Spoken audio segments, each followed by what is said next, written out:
Sunrise on the Shotley Peninsula and the dawn of another rush hour. This area of outstanding natural beauty is also one of the longest cul-de-sacs in Suffolk. The character and appearance of the whole area is being eroded by a rising tide of traffic. The B1456, the only route in and out, is already on overload. At peak times on this stretch by the River Orwell, the road is at or above its official capacity of 1,500 cars per hour.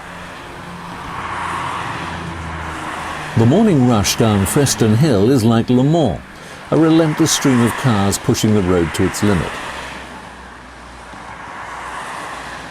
The Ganges plan would put it significantly over. The developer's own traffic experts predict flows of 1,649 cars an hour on this stretch. That's 10% over capacity.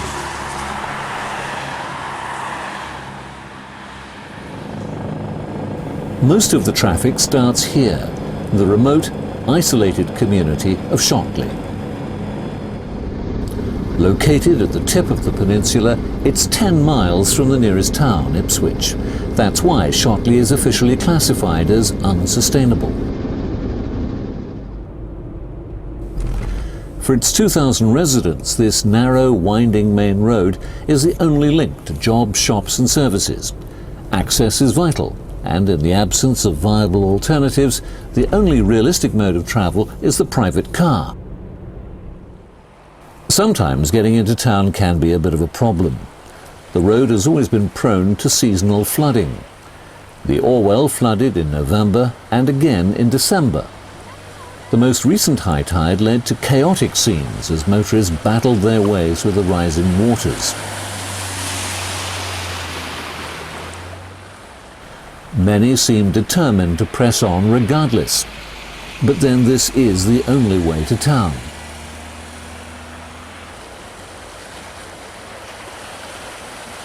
There's no other way around. Even side roads were inundated. Some drivers took fright and turned back. The peninsula was effectively cut off. Traffic was totally disrupted and soon ground to a halt. It was gridlock under the bridge and all the way back to Ipswich.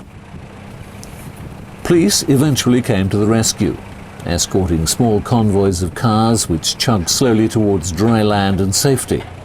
But for an hour or so, Shotley was marooned, more island than peninsula.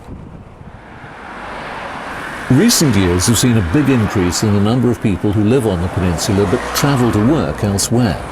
More and more of them are rail commuters who drive to Manningtree to catch the faster train service to London. This has led to narrow lanes off the main road being used as rat runs to join the A137 at Brantham. A nervous Ruth Longhurst lives on one of them, New Lane in Hartsted. Ruth, what's the sort of problem you've been having here? It's mainly cars going really fast along here because it's national speed limit here, so they're doing 60 miles an hour quite often. And we're having cats run over and children are being knocked off bicycles. We've had a boy knocked off a motorbike and a child knocked off a bicycle in the last 6 months. And it's getting worse and worse all the time. How much traffic comes down here in the morning? Lots of traffic because there's a girls' school at the end of the road and lots of them cut through to go to the station and to go home, and lots cut from the big estate at Shotley down to Manningtree station. It's continual at school time and at going to work time in the morning, and the same in the evening. And they're really going fast? Yes, because they're in a hurry to get to the station and to get home. Yeah, it's up to 60 really. The intensity of traffic has left its mark on these cross-country lanes. The edges have been churned into mud and deep ruts. The lanes look ravaged, barely wide enough to contain the flow of vehicles. Banks and verges are worn away, scarred by tyre tracks and skids, the sudden braking of vehicles forced into the side to let others pass. Constant erosion has cratered the road, leaving strings of potholes, muddy puddles and a treacherous surface. Significant stretches of the B1456 are just as rough round the edges. It's the wear and tear of 10,000 vehicle trips a day up and down the peninsula. 3 years ago, the Highways Authority highlighted the damage and dangers inherent in loading more traffic on an infrastructure not built to cope with current demands. On the likely impact of the Ganges development, its view was clear. The increase in traffic through the peninsula as the result of additional housing and proposed commercial development would have a detrimental effect upon the communities along several routes leading from Shotley Gate. It would increase the pressure on a road network not designed to take the flows which have resulted from the build-up of development in the area, thereby increasing the risk of accidents.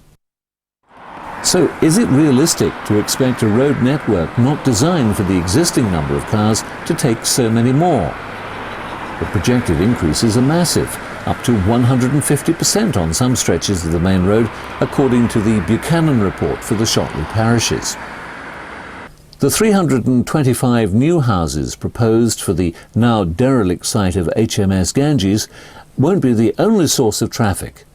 Adjacent to Ganges is this site at Shotley Marina, where another 150 homes have also been granted planning permission. These developments would make Shotley, which is miles from anywhere, one of the largest villages in Suffolk.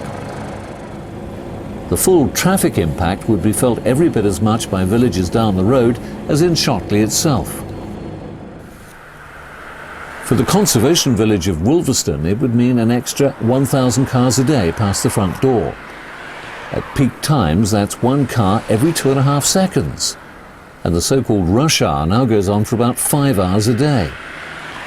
Can the local authority in all conscience put an estimated 60% more traffic through one of its own conservation areas? Can this be reconciled with its duty to preserve and enhance these special areas? Woolverstone's already been subjected to a huge growth in traffic in recent years. In 1992, Woolverstone House became the new home for Ipswich High School for Girls. It used to be a boys' boarding school, but the girls, 650 of them, commute daily. Many are bused, but a great number are taken and fetched by car. At going home time, it's nose to tail. This traffic sequence runs unedited for over a minute to give you a flavour of just how much is pouring onto the main road.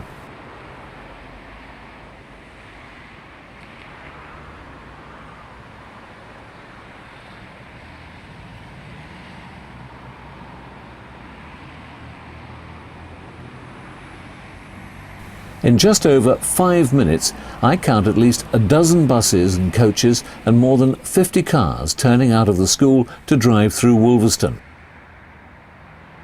It's forcing a quart into a pint pot.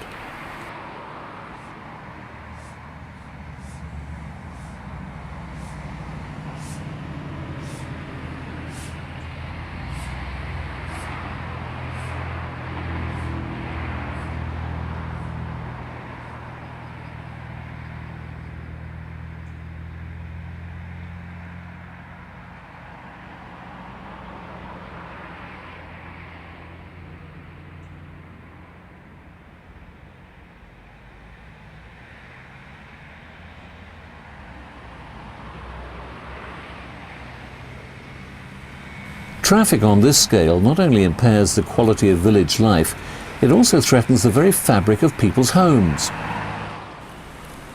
Many village cottages are built on sand with no proper foundations. They're vulnerable to vibration from heavy vehicles only a few feet away. The garden walls tell the story. They're soft Suffolk brick eaten away by road spray and shaken loose by the weight of passing traffic. Developing the Ganges site would make a bad situation much worse. It would mean 4 years of construction vehicles with more danger, noise, congestion and pollution. The developers claim that the environmental impact would be negligible, defies common sense. Woolverstone has a 30-mile-an-hour limit, but it's largely ignored. The latest county speed check found 8 out of 10 motorists exceeding the limit. It makes it dangerous to walk through the village, which has no continuous footpath nor any safe crossing places. The neighbouring village of Chelmondiston, another conservation area, has been offered an elaborate array of traffic calming measures, coloured road surfaces, controlled crossing places and warning lights. Nothing has been offered to mitigate the impact on Woolverstone, although it's hard to see what could. Speed isn't the only hazard. Congestion adds to driver frustration. There's slow-moving tractors carrying out routine hedge cutting. Like any obstruction in the village, it very quickly creates large tailbacks.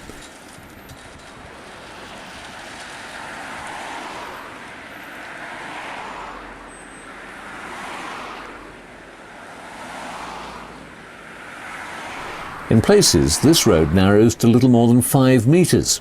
Coaches or farm vehicles can only pass each other by pulling in their wing mirrors or mounting the pavement. Rush hour traffic built up in record time when this low loader stopped to drop off a digger to a local building site. Within a couple of minutes, traffic was banked up in both directions the entire length of the village.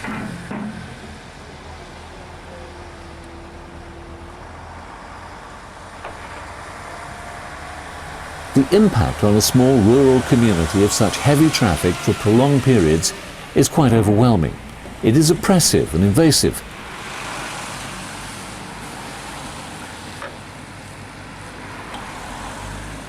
Again, we let this sequence run to give you an idea of just what it's like.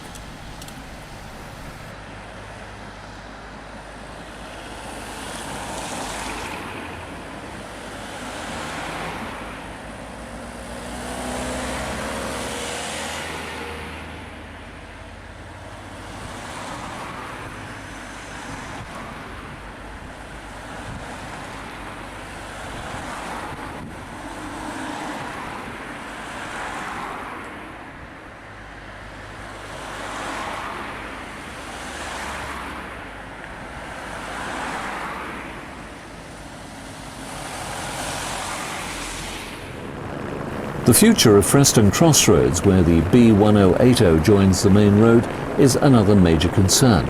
It's already an accident black spot. There was a double fatality here in 2003. The County Council say the original Ganges plan would have led to traffic movements here that exceeded the theoretical maximum capacity during the morning rush.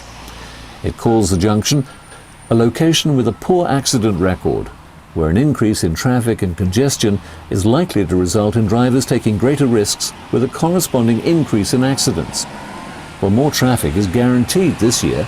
The Royal Hospital School in Holbrook starts taking day pupils in September, and new business units are ready to open in Freston. Current flows are close to the limit without any further development in Shotley or elsewhere. Ongoing talks about moving the Holbrook surgery to a more central location could put even more traffic through this junction. The only obvious solution, a roundabout, would require 24-hour lighting and would be environmentally unacceptable.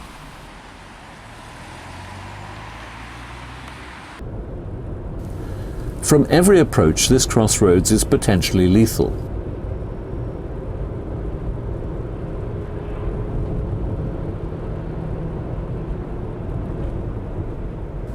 Traffic from Shotley is accelerating in the quarter mile up to the Blind Bend, having left Woolverstone's 30-mile-an-hour limit and entered a de-restricted zone.